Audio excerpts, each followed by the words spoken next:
Star hospital సుఖీభవకు తిరిగి స్వాగతం. నడినెత్తిన ఎండ చుర్రుమనిపించే వేసవిలో ఎక్కడైనా చెరువు గాని, బావి గాని, స్విమ్మింగ్ పూల్ గాని కనిపిస్తే చాలు ఈత కొట్టకుండా ఉండలేం. వేసవి తాపాన్ని తట్టుకునేందుకు ఎండాకాలంలో మనకు ఈత ఒక్కటి చక్కటి పరిష్కారం. అయితే గంటల తరబడి నీళ్లలో ఈత కొట్టడం, ఎలాంటి జాగ్రత్తలు తీసుకోకుండా నీళ్లలోకి దిగడం అంత మంచిది కాదు. చర్మానికి లేనిపోని సమస్యలు వచ్చి పడతాయంటారు నిపుణులు. వేసవిలో ఈత విషయంలో ఎలాంటి జాగ్రత్తలు తీసుకోవాలో ఇప్పుడు తెలుసుకుందాం. స్విమ్మింగ్ చేయడానికి వెళ్లే ముందు కొన్ని నిబంధనలు చాలా ముఖ్యమైనవి. ప్రతి ఒక్కరు శుభ్రంగా స్నానం చేయాలి. స్విమ్మింగ్ పూల్లో పోయే ముందు, పూల్ నుంచి బయటకు వచ్చిన తర్వాత కూడా స్నానం చేయాలి. ఎందుకు? పూల్ లోపలికి పోయే ముందు స్నానమేమో మన లోపల ఉండే క్రిముల్ని కొంచెం శుభ్రం చేసి చెమట విమట వీటిని ఆ నీళ్ళని మనం కంటామినేట్ చేయకూడదు. స్విమ్మింగ్ పూల్ నుంచి బయటకు వచ్చినప్పుడు వేరేవన్నీ మన శరీరానికి అంటుకోవచ్చు. ముఖ్యంగా క్లోరిన్ చాలా ఎక్కువగా శరీరంలో ఉండిపోయి అలర్జీ, తెల్లగా గీతలు పడడం ఇవన్నీ కూడా అవుతాయి. కాబట్టి స్విమ్మింగ్ పూల్ నుంచి రాగానే మళ్ళీ మీరు శుభ్రంగా స్నానం చేయాలి. ఇంకోటి, స్విమ్మింగ్ చేసేటప్పుడు కొంతమంది మునిగిపోవచ్చు, కొంతమందికి మెడికల్ ప్రాబ్లమ్స్ రావచ్చు. తప్పకుండా స్విమ్మింగ్ పూల్ అథారిటీస్ లైఫ్ గార్డ్స్ని పెట్టాలి. స్విమ్మింగ్ వల్ల ఎన్నో బెనిఫిట్స్ ఉన్నాయి, వీటిని మీరు పొందండి. స్విమ్మింగ్ పూల్కి కావాల్సిన హైజీన్ అండ్ హెల్త్, శుభ్రతని పాటించండి. మనకు ప్రాణాధారమైన పిడికెడంత గుండెకు మొదటిసారి ఆపరేషన్ చేస్తున్నారంటేనే మనం భయంతో వణికిపోతాం.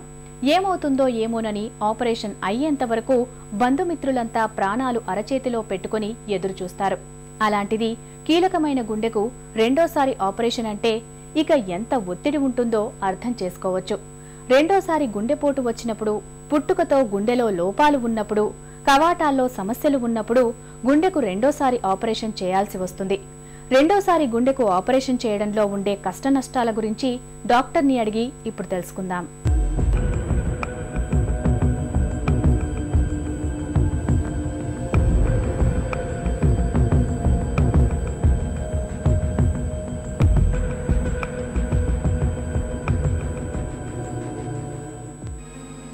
సాధారణంగా గుండెకు రెండోసారి ఆపరేషన్ ఎప్పుడు అవసరం?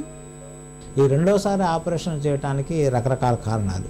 ఒకటి, పేషెంట్ కారణాల వల్ల కొన్నిసార్లు రెండోసారి ఆపరేషన్ అయితే, ఒక్కోసారి ఆపరేషన్ చేసే పద్ధతి వల్ల కూడా ఒక్కోసారి రెండోసారి ఆపరేషన్ చేయాల్సి వస్తుంది. తర్వాత మూడోది, పేషెంట్ పాటించాల్సిన నిబంధనలు, ముఖ్యంగా రిస్క్ ఫ్యాక్టర్స్ ఉన్నప్పుడు వాటిని కంట్రోల్ చేసే పద్ధతిలో లోపం వలన రెండోసారి, తర్వాత మెడికేషన్ కావాల్సిన తగినంత విధంగా వేసుకోని పోవడం వల్ల రెండోసారి ఆపరేషన్ వస్తుంది. తర్వాత ఈ రెండోసారి బైపాస్ ఆపరేషన్ ముఖ్యంగా యంగ్ పేషెంట్లు 35, 40, 50 సంవత్సరాల్లో ఆపరేషన్ చేసుకున్న వాళ్ళకి తర్వాత రెండోసారి ఆపరేషన్ కూడా అవసరం. ఎందుకంటే వాళ్ళు 75 సంవత్సరాలు, 80 సంవత్సరాలు బతికేటట్లయితే, సో 25, 30 సంవత్సరాల తర్వాత కూడా రెండోసారి ఆపరేషన్ చేయాల్సిన అవసరం వస్తుంది. సో అట్లా టైమింగ్ ఆఫ్ ఆపరేషన్ వల్ల ఒక్కొక్కసారి ఏమన్నా ఎర్లీగానే బ్లాక్ వచ్చి దాంట్లో స్టంట్ వేయడానికి లేదు, బైపాస్ ఆపరేషన్ చేస్తే, అంటే ఒక రక్తనాళం 2 రక్తనాళాల్లోనే బ్లాక్ వచ్చేసి మనం ఆపరేషన్ చేస్తాం. కానీ తర్వాత మిగతా ఉన్న రక్తనాళాలు కొంతకాలం అయిపోయిన తర్వాత బ్లాక్ వచ్చినప్పుడు వాళ్ళకి రెండోసారి చేయాల్సి వస్తుంది. ఒక్కొక్కసారి ఈ రక్త నాళాలు అనుకూలంగా లేకపోవడం వల్ల మనం అన్నిటికీ కూడా బైపాస్ చేయలేము. అట్లాంటి వాళ్ళకి మళ్ళీ కూడా రెండోసారి ఆపరేషన్ అవసరం పడే అవకాశం ఉంటుంది. పుట్టుకతోటి వచ్చే ఎలాంటి గుండె లోపాలకు రెండోసారి సర్జరీ చేస్తారు? ముఖ్యంగా పుట్టుకతో వచ్చే వ్యాధుల్లో కొన్ని చాలా కాంప్లెక్స్గా వ్యాధులు ఉండటం వలన ఒక్కసారి ఆపరేషన్తో వాటిని కరెక్ట్ చేయలేము. అందువల్ల రెండోసారి దీన్ని స్టేజ్డ్ ప్రొసీజర్స్ అంటారు. ఉదాహరణకి బ్లూ బేబీస్ అంటారు.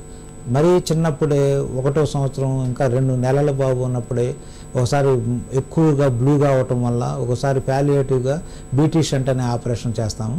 తర్వాత కొంతకాలం అయిపోయిన తర్వాత పిల్లవాడు పిల్లగా ఎదిగిన తర్వాత 2-3 సంవత్సరాల్లో అప్పుడు మనకి ఇంట్రాకార్డియక్ రిపేర్ అని టోటల్ కరెక్షన్ అనేది చేస్తాము. అదేవిధంగా కొన్ని కాంప్లెక్స్ డిసీజెస్ ఉంటాయి.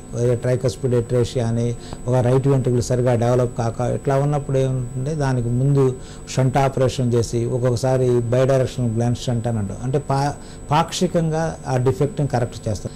అదేవిధంగా కొన్ని ఒకసార్లు ఇంకా కాంప్లెక్స్ ఆపరేషన్స్ ఉంటాయి, హైపోప్లాస్టిక్ లెఫ్ట్ హార్ట్ సిండ్రోమ్ అని ఇట్లాంటి వాటిల్లో ఆపరేషన్లు అన్నీ కూడా చాలా స్టేజ్డ్ ప్రొసీజర్స్గా చేస్తాం. ఒక్కొక్కసారి ఊపిరితిత్తులకు వెళ్ళే రక్తనాళాలు అంటే పల్మనరీ ఆర్టరీస్ చాలా సన్నగా ఉండటం వల్ల, ఒక్కొక్కసారి ఆబ్సెంట్ ఉండటం వల్ల వాటిని కరెక్ట్ చేయడానికి స్టేజ్డ్గా యూనిఫోకలైజేషన్ అని ఒక సైడ్ ఒకసారి, రెండోసారి ఇంకోసారి ఆ రెండింటినీ కలపటం అట్లా చేయాల్సి వస్తుంది. కవాటాల సమస్యలకు రెండోసారి ఎప్పుడు ఆపరేషన్ అవసరమవుతుంది? వాల్వర్ హార్ట్ డిసీజ్లో ఒక్కొక్కసారి ఏమవుతుందంటే హార్ట్లో 4 వాల్వ్స్ ఉంటాయి. ఆ డిసీజ్ అన్నీ కూడా ఒకేసారి 4 వాల్వ్స్లో రావు. వచ్చినప్పుడు ఒకసారి ఒక వాల్వ్ మైట్రల్ వాల్వ్ వస్తుంది, తర్వాత కొన్ని రోజుల తర్వాత అయోటిక్ వాల్వ్ వస్తుంది, లేకపోతే కొన్ని రోజుల తర్వాత ట్రైకస్పిడ్ వాల్వ్ వస్తుంది. సో ఒకసారి వాల్వ్కి ఒక ఆపరేషన్ చేసి మైట్రల్ వాల్వ్ ఆపరేషన్ చేసిన వాల్వ్ బాగానే ఉండొచ్చు, కానీ మిగతా 3 వాల్వ్లో ఏది వచ్చినా కానీ మళ్ళా వెళ్ళి ఆ రెండో వాల్వ్ ఏదైతే దానికి వ్యాధి వచ్చిందో, రొమాటిక్ యాక్టివిటీ వాల్వ్ మళ్ళీ వచ్చిందో అట్లాంటప్పుడు మళ్ళీ అట్లా చేయాల్సి ఉంటుంది. తర్వాత ఇంకొకసారి ఏమవుతుందంటే ఒక్కొక్కసారి వాల్వ్ రిపేర్ అని చేస్తుంటాం. ఒక్కోసారి వాల్వ్ సన్నబడినప్పుడు దాన్ని ఓపెన్ చేసి, అంటే వాల్వ్ మార్పిడి చేయకుండా దాన్ని రిపేర్ చేస్తాం. రిపేర్ చేసినప్పుడు అవి కొన్ని సంవత్సరాలు పనిచేసి మళ్ళీ అట్లానే అదే లీక్ అవ్వటం లేకపోతే నారోయింగ్ అయితే మళ్ళీ అప్పుడు వెళ్ళి ఒక్కోసారి రిపేర్ కానీ లేకపోతే మళ్ళీ వాల్వ్ మార్పిడి కానీ చేయాల్సి వస్తుంది. తర్వాత ఒకసారి వాల్వ్ మార్పిడి చేసిన వాళ్ళకి ఈ మెటాలిక్ ప్రోస్థెటిక్ వాల్వ్స్ కానీ యూజ్ చేసేటట్టయితే వాటి మీద రక్తం గడ్డగట్టే గుణం ఉంటుంది. సో దాన్ని తగ్గించడం కోసం ఎసిట్రోమ్ అనే ఒక ట్యాబ్లెట్ వాడుతూ ఉంటాం. ఈ ఎసిట్రోమ్ అనేది ప్రతిరోజు వేసుకోవాల్సిన మాత్ర, ఎందుకంటే రక్తాన్ని పలచగా ఉంటే కానీ ఆ మెటల్ మీద రక్తం గడ్డగట్టకుండా ఉంటుంది. ఏదైనా కారణాల చేత పేషెంట్స్ కానీ దాన్ని క్రమంగా తీసుకోకుండా, డైలీ తీసుకోకుండా ఒక 2 రోజులు 3 రోజులు కానీ అట్లా మర్చిపోతే దాని మీద క్లాట్ ఫామ్ అవుతుంది. అదే ఎక్కువ రోజులు కానీ తీసుకోకపోయేటట్టయితే అసలు వాళ్ళు ఆ క్లాట్ తోటి మూసుకొని పోతుంది. అది ఎమర్జెన్సీ కండిషన్. ఒక్కోసారి కానీ ఊపిరాడకుండా అసలు కూర్చోలేకపోవటం ఇవన్నీ ఉంటాయి. సో అప్పుడు అక్యూట్ వాల్వ్ కానీ థ్రాంబోసిస్ కానీ వస్తే మళ్ళీ వాళ్ళకి సెకండ్ టైం ఆపరేషన్ చేసి ఆ క్లాట్ తీసేయటం కానీ లేకపోతే ఒక్కోసారి ఆ వాల్వ్ని మార్చడం కానీ జరుగుతుంది. రెండోసారి గుండెకు ఆపరేషన్ చేయటం వల్ల ఎలాంటి సమస్యలు ఉంటాయి? ఫస్ట్ టైం ఆపరేషన్తో పోల్చుకుంటే సెకండ్ టైం చేసి అంటే రీడూ ఆపరేషను టెక్నికల్గా కూడా కొంచెం డిఫికల్ట్గా ఉంటుంది. ఎందుకంటే మనకి ఈ బ్రెస్ట్ బోన్ని కట్ చేసి తర్వాత ఫస్ట్ టైం దాన్ని మళ్ళీ వైర్స్ తోటి బిగిస్తాము. రెండోసారి ఆపరేషన్ చేసేటప్పటికి దానికి గుండె ఉన్న కవచం లాగా పెరికార్డియం అని ఉంటుంది. దాన్ని ఓపెన్ చేసినప్పుడు తర్వాత రెండోసారి వచ్చినప్పుడు ఇవన్నీ ఒకదానికొకటి అతుక్కుంటాయి. అందువల్ల ఏంటంటే రెండోసారి బోన్ కటింగ్ అప్పుడు కూడా ఒక్కోసారి హార్ట్ ఛాంబర్కి ఇంజరీ జరగచ్చు, రక్తనాళాలకు ఇంజరీ జరగచ్చు, మనం వేసిన గ్రాఫ్ట్లకి ఇంజరీ జరగచ్చు. ఇవన్నీ అందువల్ల ఏంటంటే రెండోసారి ఆపరేషను మామూలు ఆపరేషన్ కంటే కొంచెం ఇప్పుడు మామూలు బైపాస్ ఆపరేషన్కి 1 to 2% రిస్క్ ఉంటే ఈ రెండోసారి ఆపరేషన్ చేసే వాళ్ళకి 3 to 4% రిస్క్ ఉంటుంది. గుండెకు రెండోసారి ఆపరేషన్ అవసరాన్ని నివారించుకోవచ్చా? ముఖ్యంగా రిస్క్ ఫ్యాక్టర్స్ ఉన్నప్పుడు మధుమేహ వ్యాధిని బాగా కంట్రోల్ చేయటం, హైపర్ టెన్షన్ బాగా కంట్రోల్ చేయటం, ధూమపానం ఆపేయటం, ఇవన్నీ కూడా మనం చేసుకొని పేషెంట్ ఇవన్నీ కూడాను మాడిఫైబుల్ రిస్క్ ఫ్యాక్టర్స్ కాబట్టి వాటిని కానీ బాగా కంట్రోల్ చేస్తే రెండోసారి ఆపరేషన్కి బైపాస్ ఆపరేషను అవసరం రాదు. అదేవిధంగా ఆపరేషన్ సంబంధించిన విషయాల్లో ముఖ్యంగా మనకి యంగ్ పేషెంట్స్లో వచ్చినప్పుడు మిగతా comorbid conditions, life limiting conditions కానీ లేనప్పుడు ఈ ఇంటర్నల్ మెమరీ ఆర్టరీని 2 పక్కల అంటే ఎడమ పక్క కుడి పక్క 2 మన బ్రెస్ట్ బోన్కి 2 అటు ఒక మెమరీ ఆర్టరీ ఇటు ఒక మెమరీ ఉంటుంది. వాటిని కానీ ఉపయోగించేసేటట్టయితే ఈవెన్ 30 years 35 years అయిపోయిన తర్వాత కూడా రెండోసారి ఆపరేషన్కి అవసరం లేదు.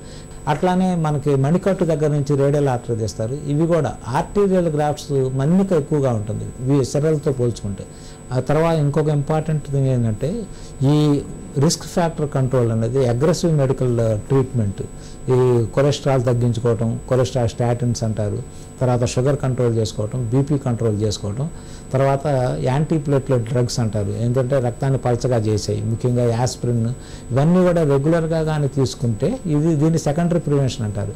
ఇది కానీ బాగా కంట్రోల్గా ఇవన్నీ క్రమబద్ధంగా కానీ తీసుకున్నట్టయితే రెండోసారి బైపాస్ సర్జరీ అవసరం రాదు.